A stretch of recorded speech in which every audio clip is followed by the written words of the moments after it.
Hello friends, अस्सलाम वालेकुम and welcome to reality stories. दोस्तों, सैमसंग कितनी बड़ी कंपनी है ये आप सब जानते हैं। Mobile phones, electronics, ship building, construction, Samsung के कई कारोबार हैं। सैमसंग को साउथ कोरिया में एक आदमी ली ब्यूंग चुल ने शुरू किया था। 1987 में इसके बेटे ली कुन ही ने सैमसंग संभाल ली और अपनी मौत तक यही आदमी सैमसंग को संभालता रहा। इसी की मेहनत से आज सैमसंग इतनी बड़ी कंपनी बन चुकी है।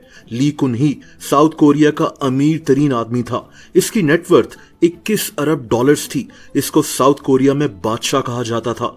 दोस्तों, ली कुन ही के 4 बच्चे हैं, जिनमें एक का नाम ली बू जिन है। जाहिर सी बात है कि ये लड़की कितने नाज नखरे में पली होगी वो आप खुद सोच सकते हैं। इसको साउथ कोरिया में शहजादी कहा जाता था। साउथ कोरिया में एक होटल्स की चेन है, होटल शिला।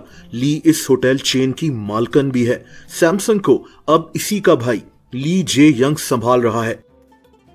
ली 1970 में पैदा हुई थी। इसने अपनी पढ़ाई साउथ कोरिया में ही की थी और 1995 में इसने सैमसंग में काम करना शुरू कर दिया, यानी अपने ही फैमिली बिजनेस में। 2001 में इसने होटल शेला को ज्वाइन कर लिया। ये होटल भी सैमसंग का था, यानी इसी के वालिद ने बनाया था। 2010 में ये शेला होटल चेन्स की चेयरमैन बन गई। ली एक अरबपति लड़की थी डॉलर्स में। 2023 में इसकी नेटवर्थ 3 अरब डॉलर से ज्यादा थी। लेकिन क्या आप जानते हैं कि ली ने शादी किससे की?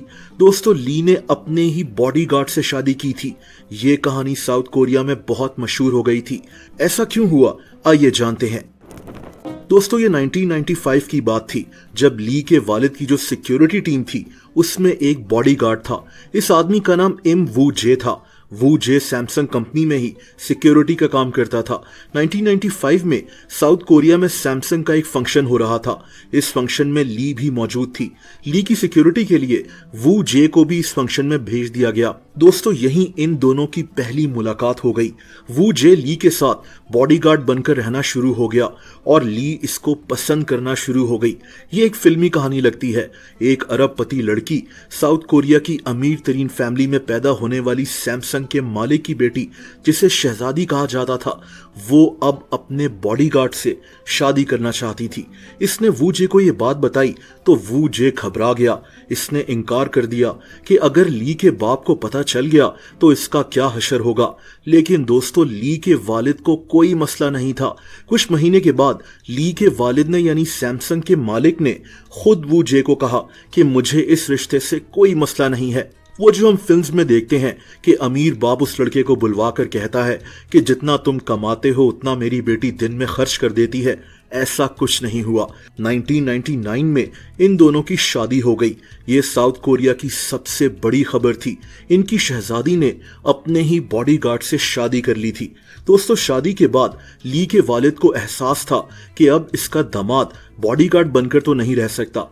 इसीलिए इसने वू जे को अमेरिका पढ़ाई करने के लिए भेज दिया ताकि ये अपनी तालीम पूरी करे और सैमसंग में ही किसी अच्छी पोस्ट पर आ जाए। वू जे के लिए ये आसान नहीं था। इसको इंग्लिश का एक लफ्ज नहीं आता था और अब इसको अमेरिका जाना पड़ रहा था। इसकी बीवी यानी ली भी इसको बहुत सपोर्ट कर रही थी।